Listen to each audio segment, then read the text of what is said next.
যে না রোমানিয়াটাও ভিসা হচ্ছে না ওরকম, এবং আদার ইতালি জমা দিয়েছিলাম ওটাও হচ্ছে না, নুলুস্তা। লিথুনিয়া প্রায় 1.5 বছর ওয়েট করলাম, লিথুনিয়া হলো না। তো লাস্টে দেখলাম যে না বুলগেরিয়াটা এখন মোটামুটি একটু লাইনটা ক্লিয়ার আছে, বুলগেরিয়া ভিসা ভালো হচ্ছে। কতজন একসাথে ইন্টারভিউ ফেস করছিলেন? আমরা 29 জন একসাথে ইন্টারভিউ ফেস করেছিলাম। ভিসা পেয়েছিলেন কতজন? ভিসা পেয়েছিলাম 27। আমার ফাইল জমা দেওয়ার পরে বুলগেরিয়া ভিসা পেতে প্রায় 1.5 বছর পর্যন্ত আমার টোটাল তখন খরচ হয়েছিল। এখন আপনি ওইখানে মানে স্যালারি কেমন পাইছেন আর বুলগেরিয়ার অবস্থানটা কেমন ছিল, বা যারা বুলগেরিয়া এসেছে তাদেরকে আপনি কি বলেন? তো হ্যালো গাইস, আসসালামু আলাইকুম। আমি আসিফ মাইনুর আপনাদের সঙ্গে। আপনাদের সবাইকে স্বাগতম আমার এই স্বপ্নের নীরব দা ইনফরমেশন চ্যানেলে। আশা করি আপনারা সবাই ভালো আছেন, সুস্থ আছেন, আমিও ভালো আছি। তো আজকে আপনাদের মাঝে চলে আসলাম আমি একটা অন্যরকম ভিডিও নিয়ে। সেটা হচ্ছে আমাদের এক ভাই, সে বাংলাদেশ থেকে কিভাবে বুলগেরিয়াতে আসলো এই বিষয় নিয়ে আপনাদেরকে আজকে তথ্য দিব, যে বুলগেরিয়াতে তার আসতে কতদিন সময় লাগলো, কত টাকা খরচ হলো, এবং তার কি গল্পটা।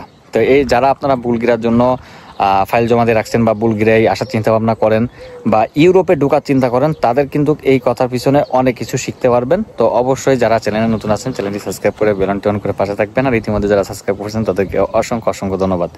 তো চলুন কথা না বাড়িয়ে ভাইয়ের কাছে চলে যাই।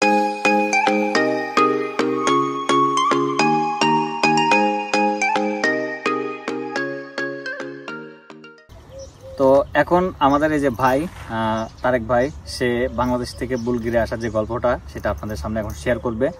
তো ভাই আসসালামু আলাইকুম, কেমন আছেন? ওয়ালাইকুম আসসালাম ওয়া রাহমাতুল্লাহি ওয়া বারাকাতুহু। ভালো আছি আলহামদুলিল্লাহ।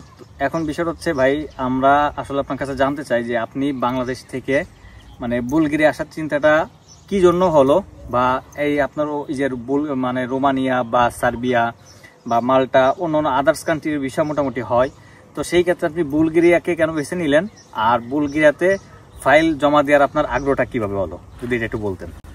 প্রথমত আমি ইতালিতে দিয়েছিলাম, ক্রোয়েশিয়া দিয়েছিলাম, লিথুনিয়া দিয়েছিলাম। আচ্ছা, ওইগুলো সবগুলো আমি ব্যর্থ হলাম। তো তখন চিন্তা করলাম যে দেখলাম যে না রোমানিয়াটাও ভিসা হচ্ছে না ওরকম, এবং আদার ইতালি জমা দিয়েছিলাম ওটাও হচ্ছে না, নুলুস্তা।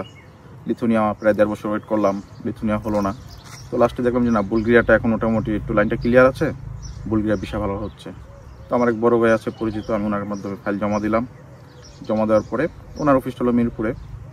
তো উনি আমাকে আশ্বাস দিল সমস্যা নেই, সবার আগে আপনারটাই হবে ইনশাল্লাহ। তো ওনার কথা মতো মোটামুটি হ্যাঁ, আমার মাধ্যমে আরও 6 জন গেছে, ওনার কাছে ফাইল দিছে। তো আমারটা সবার আগে হয়েছে, এবং উনি বলছে ভাই কি কথা রাখছেন? আমি হ্যাঁ আপনি আমার কথা রাখছেন, ঠিক আছে।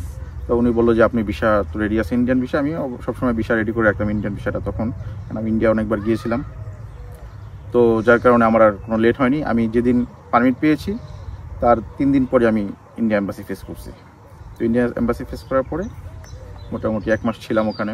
আর বুলগেরিয়ার ব্যাপারটা হলো, বুলগেরিয়া ভিসাটার ইস্যুটা ভালো, ঠিক আছে। কোম্পানি যদি জেনুইন হয়, পারমিট জেনুইন হয়, তাহলে ভিসা 100 হয়। ভাই এটা আপনার কতদিনের আগে, মানে আজ থেকে আপনার কতদিনের আগে মনে করেন যে আপনি বুলগেরিয়ার জন্য জমা দিয়েছেন? আমি জমা দিয়েছিলাম আজ থেকে আরো প্রায় 1.5 বছর, 2 বছর আগে। হ্যাঁ 1.5 বছর, 18-20 মাস আগে। তখন ভিসার রেশিওটা ভালো ছিল? হ্যাঁ ভিসার রেশিও ভালো ছিল। এখনো মোটামুটি ভিসার রেশিও ভালো হচ্ছে আমার, যেমন আরো সবকিছু ঠিক থাকলে, কোম্পানির জেনুইন ঠিক থাকলে ভিসা ভালো হচ্ছে। হ্যাঁ। তো এরপরে আপনি যখন মনে করেন যে বুলগেরিয়াতে মানে এই যে ইন্টারভিউ দিতে গেলেন ইন্ডিয়াতে, যাওয়ার পরে আপনি যে ভিসাটা পাইছেন বা কি দেখি বিষয় এটা রানিং করেন, আমি মাঝখানে একটু গ্যাপ দিয়ে দিলাম। তো ভিসাটা ইন্টারভিউটা আমাকে নিয়েছিল, ওরা আমাকে বেশি কিছু জিজ্ঞেস করে নাই।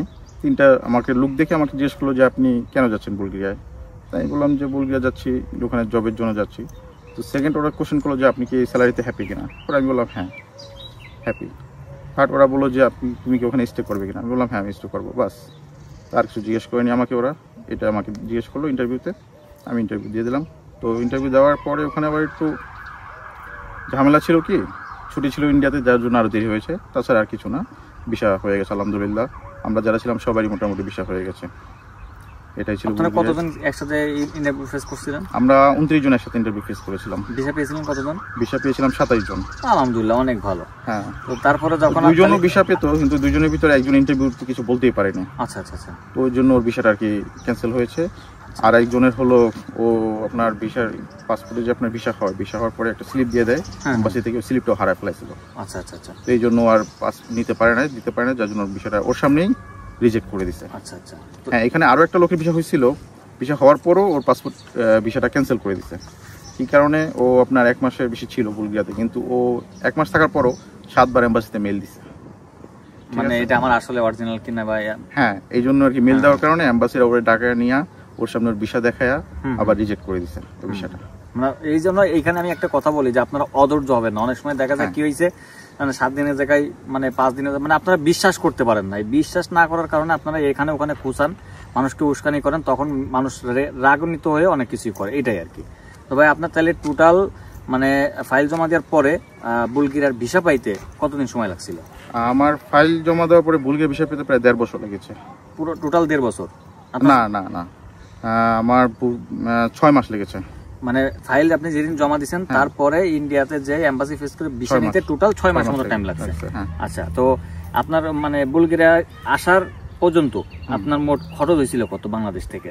বুলগেরিয়া থেকে আসা পর্যন্ত আমার টোটাল তখন খরচ হয়েছিল 10 লাখ প্লাস, ধরেন 10.5 লাখ। 10.5 লাখ টাকা। আচ্ছা, তো আপনি রুম মানে বুলগেরিয়াতে যে আসছিলেন কি কাজে আসছিলেন বা কি কাজ পেয়েছিলেন? আমি তখন ওখানে ছিলাম হোটেলের শেফে। হোটেলের শেফে? তো আপনি এখানে মানে যে কাজ আপনার এজেন্সি বা আপনার দালাল যে কাজের কথা বলছিল আপনি কি ওইটাই পাইছিলেন? হ্যাঁ, আমি ওই কাজই পেয়েছি এবং যেখানে ছিলাম থাকা খাওয়া সব সুযোগ সুবিধা ভালো ছিল। তো এখন আপনি ওইখানে মানে স্যালারি কেমন পাইতেন আর বুলগেরিয়ার অবস্থানটা কেমন ছিল, বা যারা বুলগেরিয়া এসেছে তাদেরকে আপনি কি বলেন? এটা হলো কাজের উপর ডিপেন্ড করে, ঠিক আছে। আমার স্যালারিটা মোটামুটি ভালো ছিল, ঠিক আছে। আমি ওখানে আপনার বুলগেরিয়ার যেমন 1 টাকা ইউরো হিসাব করলে 50 পয়সা, 50 ইউরো বুলগেরিয়া 1 টাকা, বা বুলগেরিয়ার 100 টাকা 50 ইউরো। আমি ওখানে আপনার স্যালারি ভালোই পেতাম। আমি আপনার 2200 লেবা বুলগেরিয়া টাকা লেবা 2200 লেবা পেতাম আমি। তো 1100 ইউরো আমি স্যালারি পেতাম। মানে 1100 ইউরোর মতন আপনি স্যালারি পেতেন। তো 1100 ইউরো তো মানে প্রায় 1.5 লাখ টাকার কাছে। আচ্ছা, তো ওইখানে আপনার মনে করেন যে থাকছেন বা চলছেন, ওইখানে যে জার্নিটা আপনার কেমন ছিল, মানে কি কি কি উপলব্ধি করছেন এখানে? না, বুলগেরিয়া আসলে ওরা মানুষ খুবই ভালো, হেল্পফুল মানুষ, ঠিক আছে। থাকা খাওয়ার কোনো ঝামেলা ছিল না, মোটামুটি সবকিছু পাওয়া যেত। দেখা গেল আপনার বুলগেরিয়া সিটিতে ওখানে কিন্তু আপনার মুসলিম অনেক আছে। তো মুসলমান আমরা যারা বাংলাদেশি মুসলিম আছে, ঠিক আছে, বা আমাদের বাংলাদেশের যে কালচারের খাবার দাবার সবকিছু ওখানে পাওয়া যেত, কোনো ঝামেলা হতো না। মানে এক কথায় আপনি বুলগেরিয়াতে এসে হ্যাপি ছিলেন? ওখানে আমি ভালোই ছিলাম, সমস্যা নাই। তারপরে আবার চিন্তা করলাম যে না, একটু ভালোর দিকে যাই, একটু সেন্ট্রাল ইউরোপের দিকে যাই। তো আপনি রোমানিয়াতে বুলগেরিয়াতে মোট কতদিন স্টে করছেন? আমি বুলগেরিয়াতে 4 মাস ছিলাম। 4 মাস। তো আপনি বুলগেরিয়াতে আসার পরে টিআরসি পেয়েছিলেন কতদিন পরে? 3.5 মাস। 3.5 মাস পরে টিআরসি পেয়েছিলেন? আচ্ছা আচ্ছা, তার মানে এক কথায় আপনার বাংলাদেশ থেকে বুলগেরিয়া আসতে মোট সময় লাগছে 6 মাস। আচ্ছা, আপনার মোট খরচ হয়েছে প্রায় 10.5 লাখ টাকা প্লাস। আচ্ছা, আর আপনি এখানে এসে কাজ পাইছেন যেটা আপনার সাথে কথা ছিল ওইটাই, এবং বেতনও আপনি মোটামুটি ভালো বেতন পাইছেন, বাংলার প্রায় 1.5 লক্ষ টাকা। আচ্ছা, তো আপনি এই যে এটা হচ্ছে আমাদের ভাইয়ের বুলগেরিয়ার কাহিনীটা। তো এইখানে আমরা সে এখন অবস্থান করতেছে পোল্যান্ডে। তো পোল্যান্ডে আসার পিছনে তার আরো 2 দেশের কাহিনী আছে, সেটা হচ্ছে রোমানিয়া আর একটা কোথায় ভাই? ইতালি ছিলাম আমি। ইতালিতে ছিল এবং রোমানিয়াতে ছিল। অনেকে আবার ইতালির নাম শুনলে বলবে যে ইতালি থেকে চলে আসছে, ঠিক আছে। তো আসলে এই যে কাহিনীটা, এটা আমি আপনাদেরকে দ্বিতীয় পার্টে দেখাবো ইনশাল্লাহ। তো আপনারা যারা এই পার্টটা দেখলেন, প্রথম পার্টটা, তো এরপরে ভাই কেন এই বাংলা টাকা 1.5 লক্ষ টাকা ইনকাম করার পরেও সে বুলগেরিয়াতে না থেকে আপনার রোমানিয়াতে গেছে, রোমানিয়াতে না থেকে ইতালি গেছে, এবং ইতালিতে না থেকে সে আজকে পোল্যান্ডে আসছে, কি বিষয় নিয়ে এইটাই আমি আপনাদেরকে দ্বিতীয় পার্টে দিব ইনশাল্লাহ। প্রথম পার্টটা অনেক বড় হয়ে যাবে একসাথে করলে, এই জন্য যারা দ্বিতীয় পার্ট দেখতে চান অবশ্যই সাবস্ক্রাইব করে পাশে থাকবেন। আর যারা ইতিমধ্যে সাবস্ক্রাইব করছেন তাদেরকে আবারও অসংখ্য ধন্যবাদ। তো এই বলে শেষ করতেছি, আসসালামু আলাইকুম।